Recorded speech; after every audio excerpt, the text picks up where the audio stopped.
Assalamualaikum warahmatullahi wabarakatuh. Selamat pagi, selamat siang, selamat sore, selamat malam semuanya. Kali ini saya akan membacakan sebuah buku yang berjudul Nol, karya William Chia dan Karin, yang diterbitkan oleh Transmedia pada tahun 2018. Nol, semua pengetahuan berawal dari ketidaktahuan. Kata pengantar. Menjadi sebuah angka bernilai kosong yang mengawali deret angka dapat diletakkan pada awal dan akhir bilangan lainnya. Dengan kata lain, meski tidak memiliki nilainya sendiri, tetapi 0 merupakan angka spesial yang dapat memengaruhi bilangan lainnya. Misalnya 1. Ketika berdiri sendiri, 1 hanya bernilai kecil. Tapi ketika 0 ikut mendampingi angka 1, maka bisa menjadi 10. Nilai yang lebih besar atau bahkan 100. Bagi kami, 0 menjadi bilangan yang berarti. Dari 0 kami mulai melangkah, dari 0 kami mulai merencanakan banyak hal, dari 0 semua proses dalam hidup kami dimulai. Karena itu kami menjadikan 0 sebagai judul buku ini. Menurut kami, biarlah kita terlihat tidak berarti, tapi pada kenyataannya banyak hal positif yang kita miliki dan dapatkan selama hidup berdampingan dengan orang lain, yang mungkin menganggap diri mereka bernilai lebih tinggi dari yang lainnya, karena setiap orang bebas menentukan nilai untuk diri mereka sendiri. Oh iya, kenapa kami menyebut diri kami sebagai kami? Ya, karena ada 2 orang di balik tulisan ini. Kami adalah 2 anak muda yang bisa dikatakan memiliki pemikiran dan pandangan yang sama. Karena itu, kami menuliskan sedikit persamaan pikiran melalui buku ini. Nol. Pertemuan kami bukanlah hal yang disengaja atau bahkan direncanakan. Semua berawal dari perkenalan kami pada 2016. Obrolan panjang di salah satu sudut kafe membuat kami menemukan banyak persamaan, khususnya dari sisi cara berpikir dan menilai suatu masalah. Kami rasa karena persamaan sudut pandang inilah yang membuat kami terus berteman hingga sekarang. Obrolan dan pembahasan tentang banyak hal pun terus terjadi, hingga akhirnya terlintas di pikiran kami untuk bersama-sama menulis sebuah buku. Akhirnya, keinginan tersebut kami wujudkan melalui buku Nol. Selanjutnya, kami akan menyebut diri kami sebagai aku. Anggap saja kami sebagai 2 orang yang memiliki satu pikiran sok tahu. Kita lahir dalam keadaan polos, tanpa tahu atau memiliki apapun. Untuk mulai melakukan suatu pekerjaan pun terkadang kita melangkah dari 0. Tanpa modal dan tanpa pengalaman, semua dimulai dari awal. Niat dan semangat menjadi 2 hal dasar yang mendorong kita untuk melakukan banyak hal. Artinya dengan berbekal 2 hal dasar yang ada pada diri sendiri pun kita mampu melakukan banyak hal besar.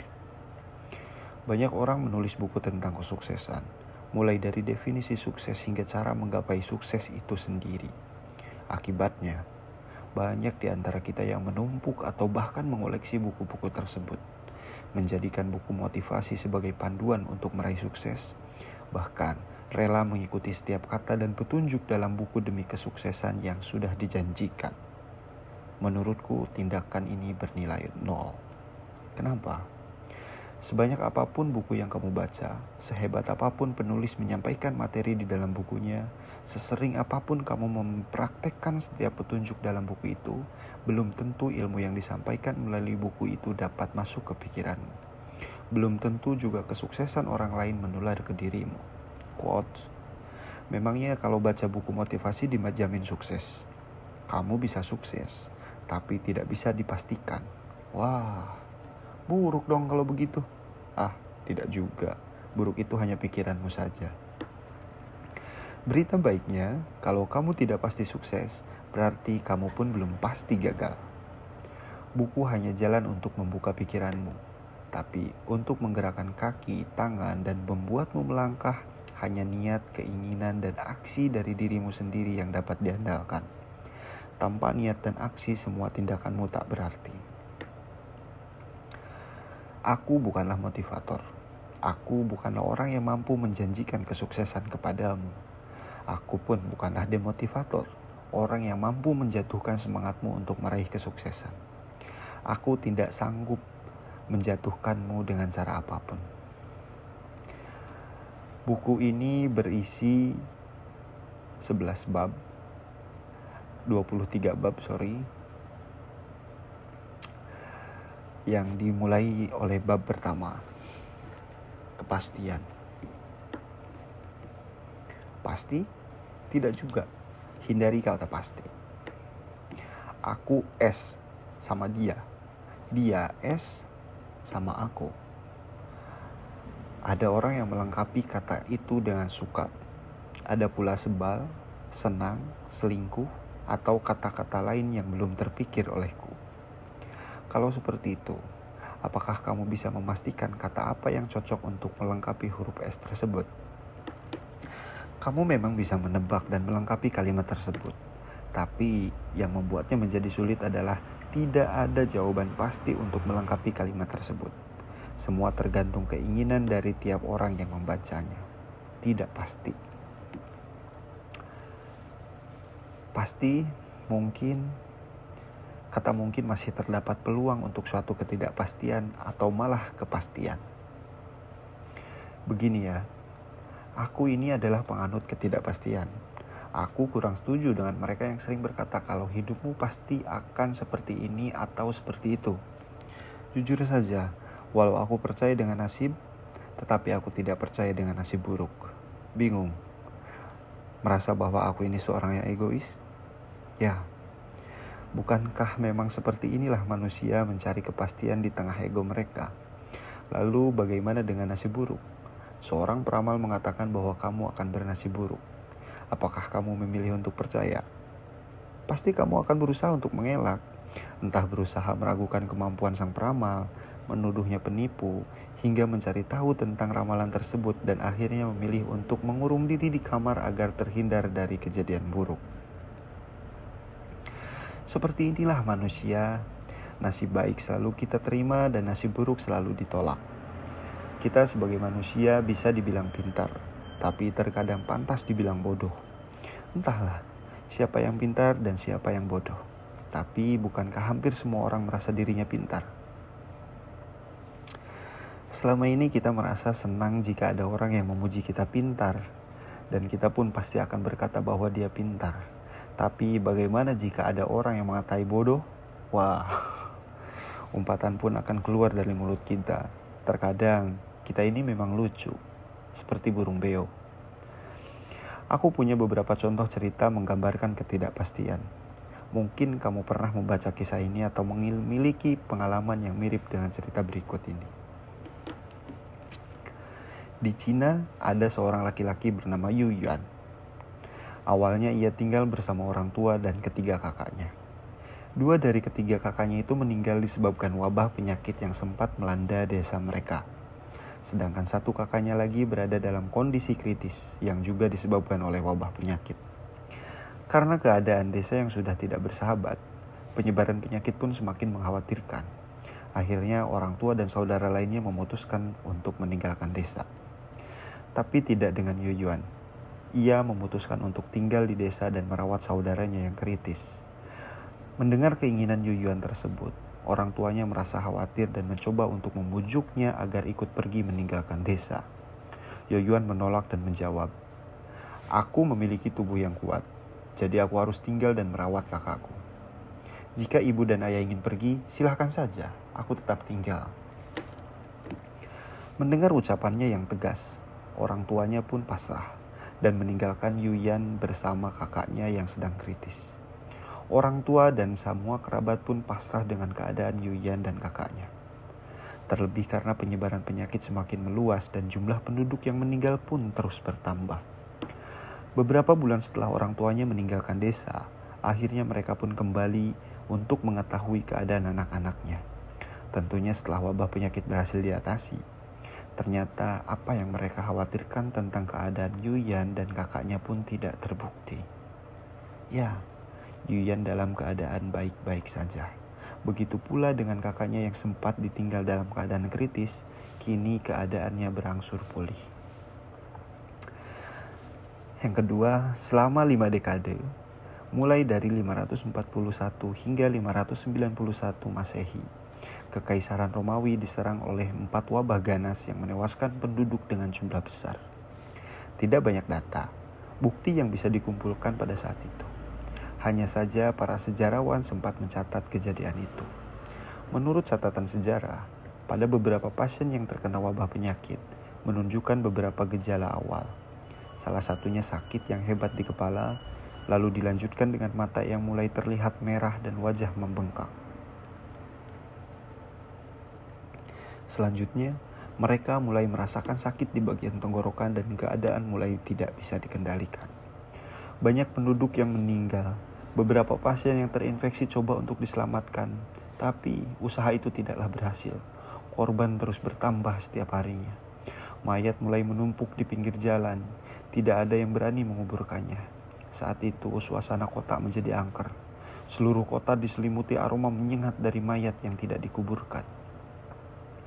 Menurut catatan, penyakit berasal dari beberapa sumber, tapi penyebab penyebaran yang paling cepat adalah melalui kontak fisik. Karena itu, korban semakin bertambah. Banyak penduduk selamat merasa ketakutan dan pada akhirnya berusaha untuk menularkan penyakit tersebut dengan sadar ke tubuh mereka sendiri, yaitu dengan menyentuh tubuh korban yang sudah meninggal, berharap penyakit dapat masuk ke tubuh mereka. Tapi usaha tersebut pun tidak sepenuhnya berhasil. Karena ternyata penyakit tidak bisa menyerang seluruh tubuh penduduk kota. Ada juga penduduk yang kebal terhadap serangan wabah penyakit tersebut, yang akhirnya mereka berhasil selamat dan memilih untuk meninggalkan kota dan mencari daerah yang aman. Bagaimana kalau saat ini kamu menganut prinsip kepastian? Kamu akan berpikir bahwa mereka pasti meninggal. Pasrah saja, pasti mati. Jangan salah. Alasan kematian itu tidak dapat dipastikan, apalagi segala sesuatu yang berkaitan dengan kehidupan. Tidak ada yang bisa memastikan apa yang akan terjadi. Orang bijak berkata, belajar tentang hidup sama artinya dengan belajar tentang kematian. Karena itu rasanya sebagai manusia kita wajib belajar tentang hidup. Salah satu hal yang ingin diraih dari hidup adalah kesuksesan. Bukan hanya sukses secara keuangan, tapi masih banyak kesuksesan yang dapat diraih. Lagi-lagi, pencapaian kesuksesan ini pun tidak ada yang bisa memastikan. Jika orang lain menyebutmu bodoh, jelek, tidak menarik, pemalas, teledor, maka acuhkan saja. Terserah mereka mau berkata apa. Tapi, satu hal yang perlu kamu tahu. Seburuk, sebodoh, atau sejelek apapun seseorang, dia tetap memiliki hak untuk sukses, hak untuk tidak diremehkan, hak untuk mencapai tujuan tertinggi dalam hidupnya. Hakmu tidak ditentukan oleh kekuranganmu. Terlebih lagi, hak yang kamu miliki tidak ditentukan oleh kegagalan yang sebelumnya kamu alami. Tidak percaya? Daripada hanya bisa mengutarakan apa yang dipikirkan, mungkin akan lebih baik jika aku membagikan beberapa cerita yang tentang sosok yang dianggap tidak mungkin meraih kesuksesan, tapi pada kenyataannya mereka mampu menjadi sangat sukses. Dan ini adalah cerita nyata. Yang pertama ada Nick Vujicic. Nick Vujicic lahir di Melbourne, Australia pada 4 Desember 1982. Kehadiran Nick di dunia ini membuat orang tuanya sangat terkejut. Bagaimana tidak? Nick lahir tanpa kedua lengan dan kaki. Menurut dokter yang menanganinya, Nick terkena penyakit tentra amelia, penyakit yang sangat langka. Kondisi ini membuat ayah serta ibunya bertanya-tanya dalam hati, kesalahan besar apa yang telah mereka perbuat hingga putranya terlahir dengan fisik yang tidak sempurna. Tak jarang mereka pun menyalahkan diri sendiri atas keadaan Nick. Tapi hal ini tidak berlangsung lama. Mereka sadar bahwa penyesalan dan keterpurukan tidak dapat mengubah keadaan menjadi lebih sempurna. Yang bisa mereka lakukan adalah terus mengamati pertumbuhan anaknya dan berusaha agar Nick tumbuh menjadi anak yang sehat. Ternyata benar. Seiring dengan perkembangannya, Nick tumbuh sebagai anak yang kuat, sehat, bahkan ceria seperti anak kecil pada umumnya. Bahkan, sebagian orang menilai bahwa Nick memiliki mata yang sangat indah dan menawan. Mata yang menunjukkan kebaikan dan ketulusan. Keadaan ini lantas membuat orang tua Nick mampu menerima keadaan buah hatinya. Mereka mensyukuri keadaan keluarga mereka dan terus mengajarkan Nick untuk hidup mandiri. Sang ayah terus membimbing Nick untuk berdiri, menyeimbangkan tubuh dan berenang sejak Nick berusia 18 bulan. Lalu dengan tekun dan sabar, sejak usia 6 tahun, Nick kecil mulai belajar menggunakan jari-jari kakinya yang sangat mungil untuk menulis, mengambil barang, hingga mengetik. Nick menyebut telapak kakinya yang berharga itu sebagai my chicken drumstick. Bentar, minum dulu.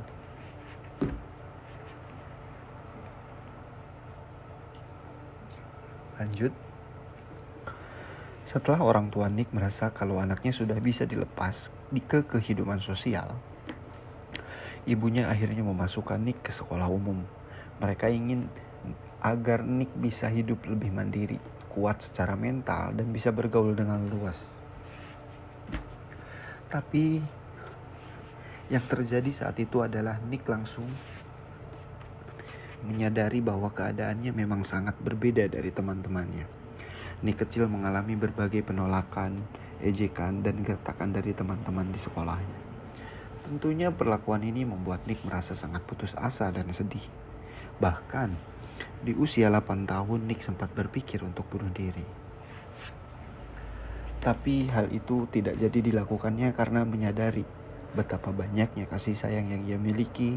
Semua sahabat berusaha untuk menghibur Nick hingga akhirnya ia melupakan kesedihannya. Nick menghapuskan semua pikiran buruknya. Nick kecil pun menjadi lebih bijak dan berani dalam menjalani kehidupan. Bagi Nick, hari-hari dalam kehidupannya berlalu begitu cepat. Bagaimana tidak, setiap bangun pagi hanya perasaan bahagia yang Nick rasakan. Ia bersyukur atas kasih sayang, kebaikan, dan kebahagiaan yang ia rasakan. Ia menyadari betapa beruntungnya dirinya. Nick tumbuh sehat, memiliki keluarga, dan dikelilingi oleh sahabat yang menyayanginya. Bahkan, ia pun tumbuh di tengah keluarga yang berkecukupan. Sampai akhirnya hari itu tiba. Tanpa sengaja, Nick dan ibunya membaca surat kabar yang di dalamnya terdapat sebuah artikel tentang seorang laki-laki dengan kekurangan fisik yang mampu melakukan hal-hal hebat, termasuk menolong banyak orang. Pada saat itulah aku menyadari bahwa Tuhan memang menciptakan kita agar berguna bagi orang lain. Aku memutuskan untuk bersyukur, bukannya justru marah atas keadaan diri sendiri. Aku juga berharap suatu saat bisa menjadi seperti laki-laki luar biasa itu, yakni bisa menolong dan menginspirasi banyak orang. Demikian ujar Nick dalam sebuah wawancara. Untuk meraih mimpinya, Nick belajar dengan giat. Otak yang encer membantunya untuk meraih gelar sarjana ekonomi bidang akuntansi dan perencanaan keuangan pada usia 21 tahun. Setelah itu ia mengembangkan lembaga non-profit Life Without Limb atau hidup tanpa anggota tubuh, yang mana suatu lembaga yang didirikannya pada usia 17 tahun untuk membantunya berkarya dalam bidang motivasi. Kini Nick Vujicic adalah seorang motivator atau pembicara internasional yang gemilang. Ia sudah berkeliling ke lebih 24 negara di 4 benua, termasuk Indonesia, untuk memotivasi lebih dari 2 juta orang, khususnya generasi muda. Ya, Nick Vujicic yang berhasil meraih sukses meski hampir semua orang, bahkan dirinya sendiri meragukan pencapaian ini. Yang kedua, Pai Pangli. Hari-hari dan perjalanan hidupnya dihabiskan di atas sadel beca. Terus mengayuh, hal itulah yang terus ia lakukan setiap harinya. Meski hanya mendapat upah kecil dari pelanggannya sebagai bayaran jasanya, tubuhnya kecil, tidak sebanding dengan ukuran beca atau tubuh pelanggannya. Tapi semangatnya lebih besar dari ukuran tubuh ataupun becanya. Sejak pagi ia sudah mulai menyusuri jalan. Pribadinya ramah, tentunya terlihat dari senyum yang tidak pernah pudar dari wajahnya. Menurut mereka yang mengenalnya, ia tidak pernah mematok harga berapapun yang diberikan. Dengan ikhlas diterimanya. Jadi tidak heran kalau ada saja pelanggan yang membayarnya lebih. Ya, Mungkin karena rasa kasihan atau tidak tega melihat tubuh kecilnya dan nafas yang terdengar ngos-ngosan. Semangatnya mengalahkan teriknya matahari dan curamnya jalanan. Fai Pangli namanya. Laki-laki ini tinggal di gubuk reot nyaris rubuh yang ada di lingkungan kumuh. Bersama kebanyakan tukang becak, penjual asongan, dan pemulung lainnya, di gubuk ini pun ia menyewa secara harian. Tidak banyak barang di dalam rumahnya. Hanya ada satu tikar tua rusak, sebuah kardus berisi beberapa baju tua, selimut tipis penuh tambalan, dan juga satu piring serta gelas yang juga terbuat dari seng.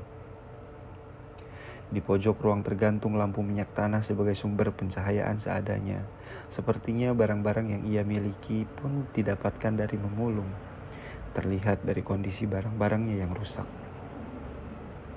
Sebenarnya, penghasilannya cukup untuk membeli makanan dan minuman yang layak, membeli pakaian yang layak untuk menggantikan baju tuanya yang hanya sepasang, atau bahkan membeli sepatu untuk menggantikan sepatunya yang sudah bolong. Tapi ia tidak pernah melakukannya, bahkan berniat untuk menggantikan barang-barang tua itu tidak pernah ada di rencana hidupnya. Ia lebih memilih untuk menyumbangkan semua uang hasil kerja kerasnya ke sebuah yayasan sederhana. Rumah singgah yang mengurusi tidak kurang 300 anak yatim piatu dan miskin yang ada di Tianjin.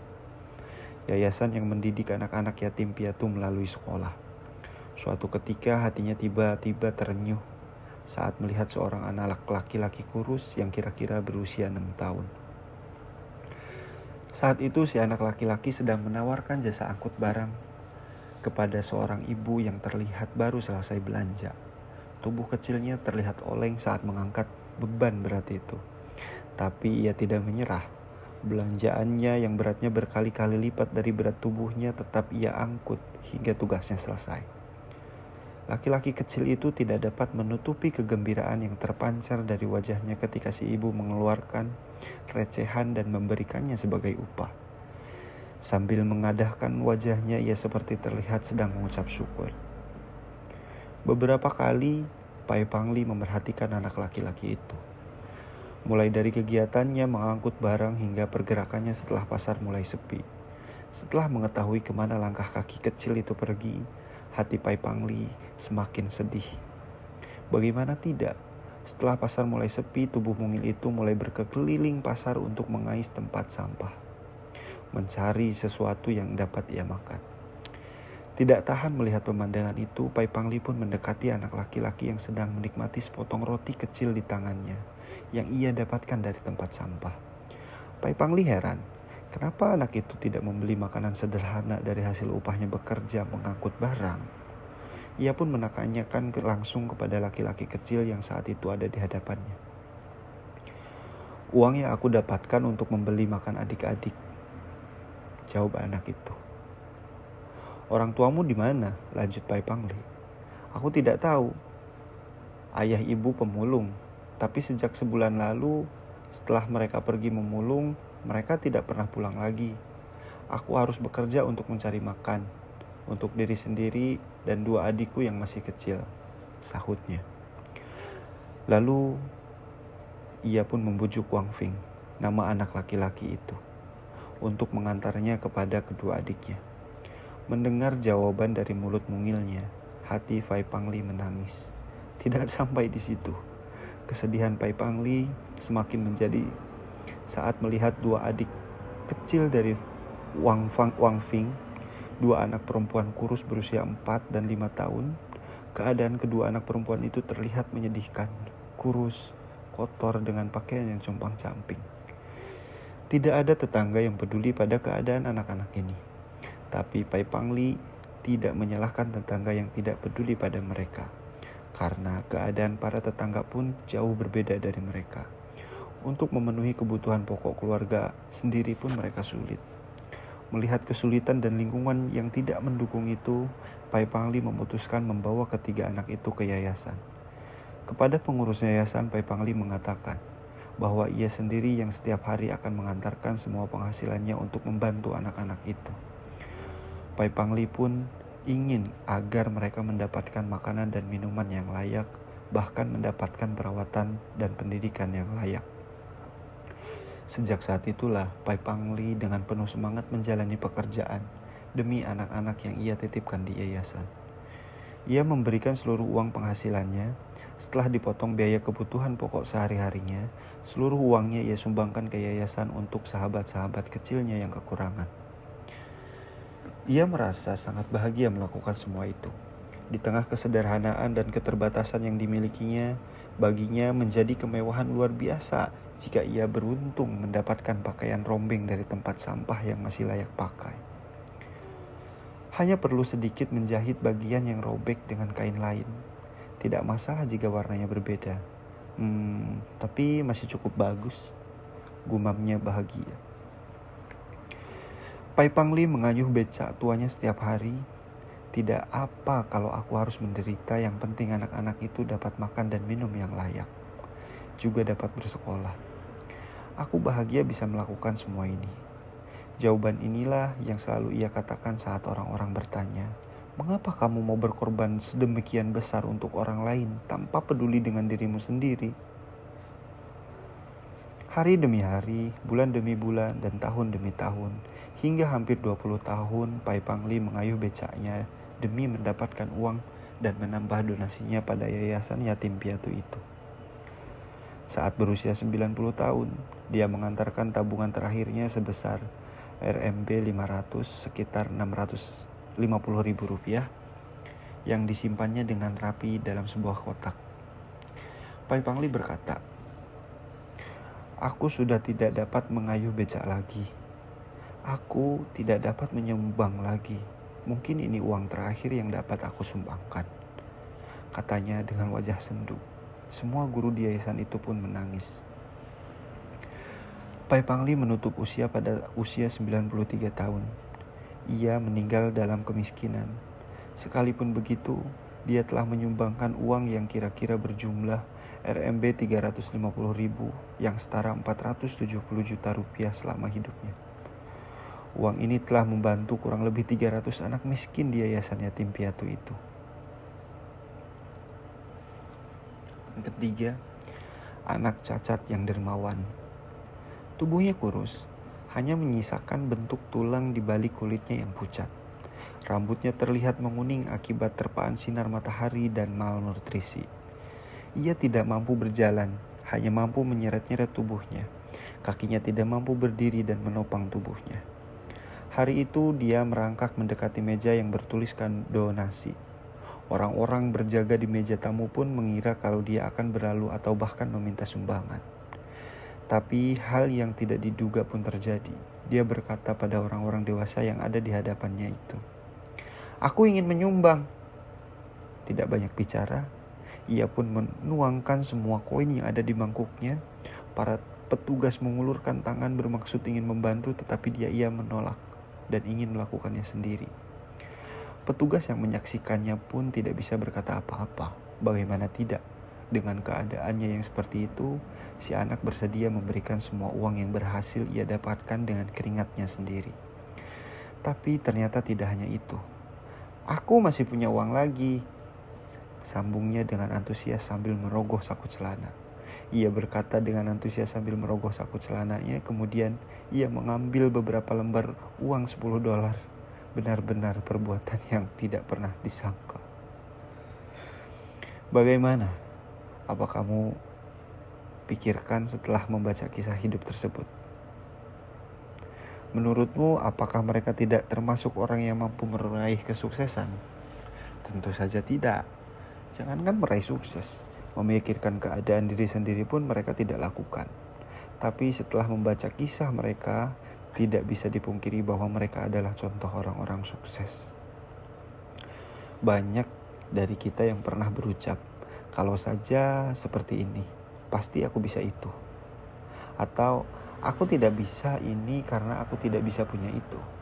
Pasti para pendengar sekalian pernah berpikir dan mengucapkan kalimat tersebut, ya kan? Ayolah, buka matamu. Lihatlah mereka. Bukankah mereka termasuk orang yang diramalkan tidak bisa sukses? Tapi mereka berhasil sukses, bukan? Sukses sebagai apa? Sukses yang paling sulit diraih, yaitu sukses sebagai manusia, makhluk yang seharusnya dapat memberikan manfaat bagi makhluk hidup lainnya. Titik. Kenapa aku bilang sukses sebagai manusia? Bukankah sudah banyak buku, tulisan, atau materi motivasi yang mengajarkanmu untuk sukses meraih materi, mencapai kekayaan dan jabatan?